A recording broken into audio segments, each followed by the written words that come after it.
Genesis 41. 2 years later, Pharaoh dreamed that he was standing near the Nile.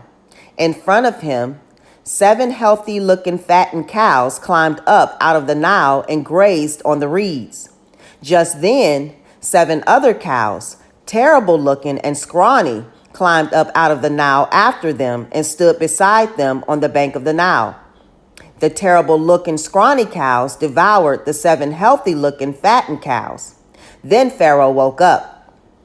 He went back to sleep and had a second dream in which 7 ears of grain, full and healthy, grew on a single stalk.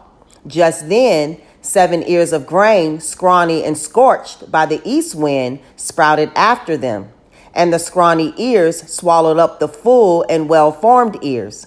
Then Pharaoh woke up and realized it was a dream. In the morning, he was disturbed and summoned all of Egypt's religious experts and all of its advisors. Pharaoh described his dreams to them, but they couldn't interpret them for Pharaoh. Then the chief wine steward spoke to Pharaoh. "Today I've just remembered my mistake. Pharaoh was angry with his servants and put me and the chief baker under arrest with the commander of the royal guard. We both dreamed one night, he and I, and each of our dreams had its own interpretation.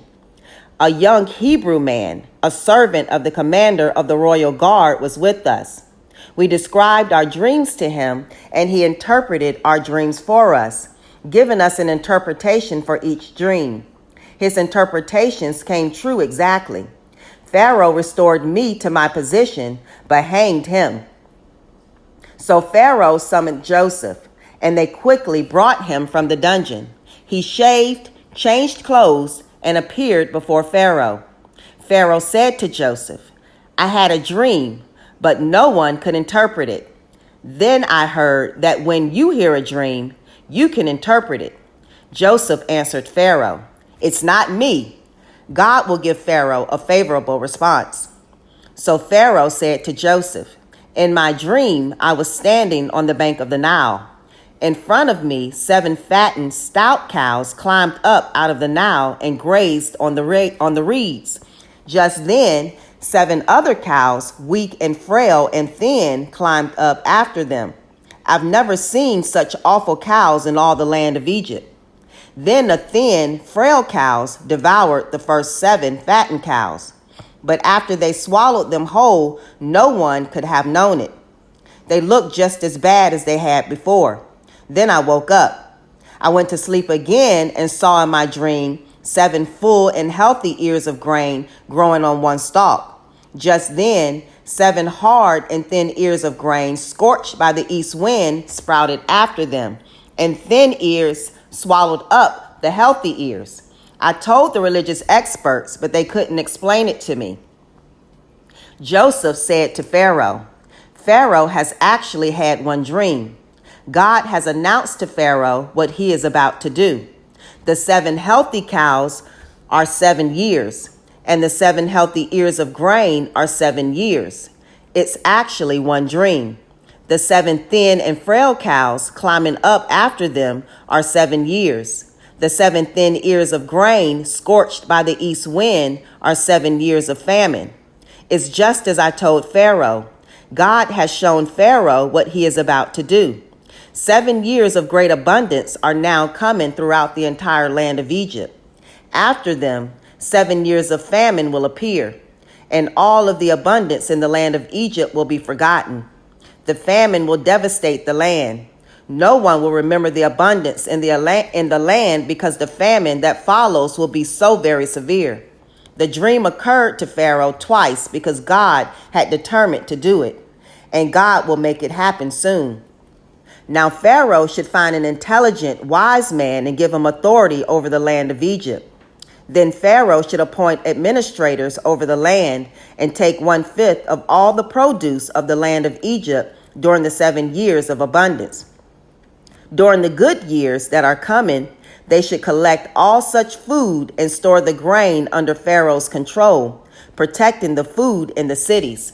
This food will be reserved for the 7 years of famine to follow in the land of Egypt, so that the land won't be ravaged by the famine. This advice seemed wise to Pharaoh and all his servants. And Pharaoh said to his servants, "Can we find a man with more God-given gifts than this one?" Then Pharaoh said to Joseph, "Since God has made all this known to you, no one is as intelligent and wise as you are. You will be in charge of my kingdom, and all my people will obey your command. Only as the enthroned king will I be greater than you." Pharaoh said to Joseph, "Know this, I've given you authority over the entire land of Egypt." Pharaoh took his signet ring from his hand and put it on Joseph's hand. He dressed him in linen clothes, and he put a gold necklace around his neck. He put Joseph on the chariot of his second in command, and everyone in front of him cried out, "Attention!" So Pharaoh installed him over the entire land of Egypt. Pharaoh said to Joseph, "I am Pharaoh. No one will do anything or go anywhere in all the land of Egypt without your permission." Pharaoh renamed Joseph Zaphanath-Paneah and married him to Asenath, the daughter of Potipharah, the priest of Heliopolis.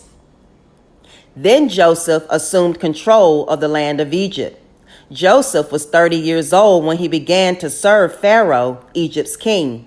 When he left Pharaoh's court and traveled through the entire land of Egypt, during the 7 years of abundance, the land produced plentifully.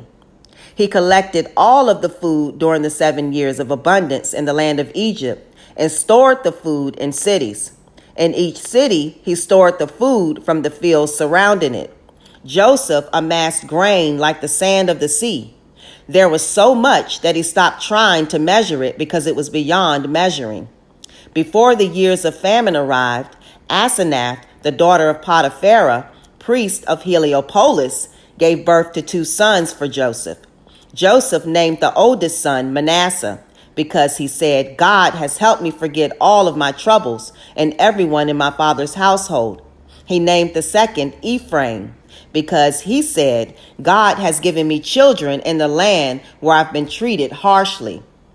The 7 years of abundance in the land of Egypt came to an end, and the 7 years of famine began. Just as Joseph had said, the famine struck every country, but the entire land of Egypt had bread. When the famine ravaged the entire land of Egypt and the people pleaded to Pharaoh for bread, Pharaoh said to all of the Egyptians, "Go to Joseph. Do whatever he tells you." The famine covered every part of the land, and Joseph opened up all of the granaries and sold grain to the Egyptians. In the land of Egypt, the famine became more and more severe. Every country came to Egypt to buy grain from Joseph, because in every country, the famine had also become more severe.